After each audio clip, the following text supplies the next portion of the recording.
Uddhava Gita 12.22 Aviksetat mano bandham moksham ka jnananistaya bandha indriya viksepo mokshaya sankasamyama. By the cultivation of spiritual knowledge, one should clearly ascertain the nature of bondage and liberation. Bondage occurs when the senses are utilized for material enjoyment.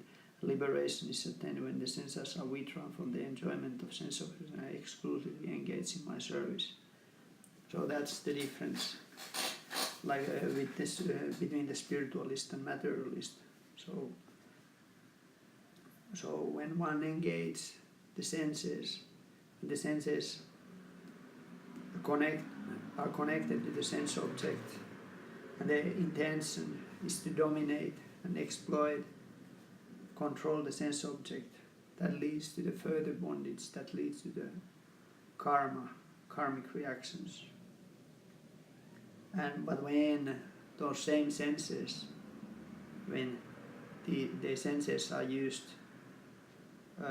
for the service of the Supreme, then senses get purified. So we cannot stop using the senses, but we can choose how we utilize the senses. So same senses, which are basically senses and mind, which are the cause of bondage, they can be actually create the path towards the liberation, freedom from that material bondage. That's called Uddhava Gita principles, that we use the material things for the spiritual elevation. So as long as we are on the conditioned state, we cannot just stop doing things. But on the right culture, right environment, right situation, we can utilize our senses for the spiritual understanding, for the spiritual realization.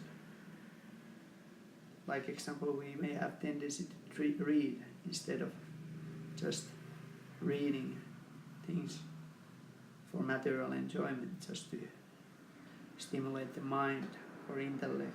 We can try to study the spiritual Swadhyaya, we can try to study the spiritual texts, and that's how we can utilize this desire to read for the spiritual purpose, and then that action becomes purifying. That purifies the consciousness instead of building the further bondage. Uddhava Gita.